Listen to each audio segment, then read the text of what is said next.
लग सकता है, और अगर वो जंग लड़ता है तो जंग लड़ने की हालत में नहीं है, क्योंकि ईरान इस वक्त काफी मजबूत पोजीशन में है। चाहे आलमी सियासत के हिसाब से देख लें या खित्ते की जो सियासी सूरत हाल है उस हिसाब से देख लिया जाए। हालांकि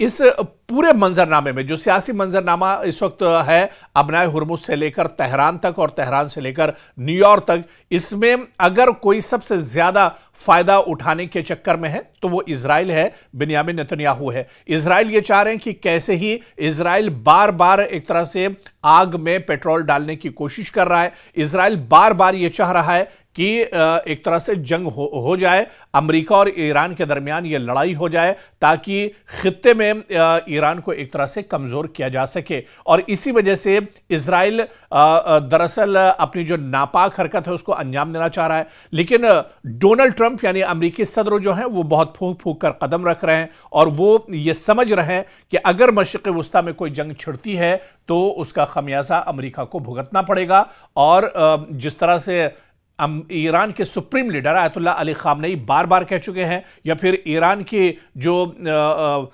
पासदाराने इनकलाब के चीफ हैं, आर्मी चीफ हैं, उन्होंने बार बार कहा है कि हमारी फौजें तैयार हैं, पासदाराने इनकलाब पूरी तरह से तैयार है, हमने एक तरह से मश्क भी कर ली है। और ऐसे में अगर दुश्मन कोई नापाक हरकत करेगा तो दुश्मन को एक तरह से मुंह की खानी पड़ेगी, बल्कि दुश्मन अगर हमला करने की कोशिश भी करता है तो उसे ईंट का जवाब पत्थर से दिया जाएगा। ऐसे में अमेरिका के सामने टेंशन काफी ज्यादा बढ़ चुका है। अमेरिका अब परेशान है कि आखिर इस तरह के हालात में क्या कुछ किया जाए। इसी वजह से आप देखिए कि पिछले 15-20 दिनों से लगातार एक टेंशन और कशीदगी अमेरिका और ईरान के दरमियान में जरूर है, लेकिन अमेरिका अभी तक कोई एक्शन इस वजह से नहीं ले पाया क्योंकि अमेरिका अब यह डिसाइड नहीं कर पा रहा है कि कदम आगे बढ़ाएं या फिर कदम पीछे खींचे जाएं। ऐसे में आने वाले दिनों में क्या कुछ इस पूरी कशीदगी को लेकर क्या कुछ होता है, यह सूरत हाल क्या कुछ बनती है, यह देखना भी बहुत अहम होगा। और इसके अलावा क्या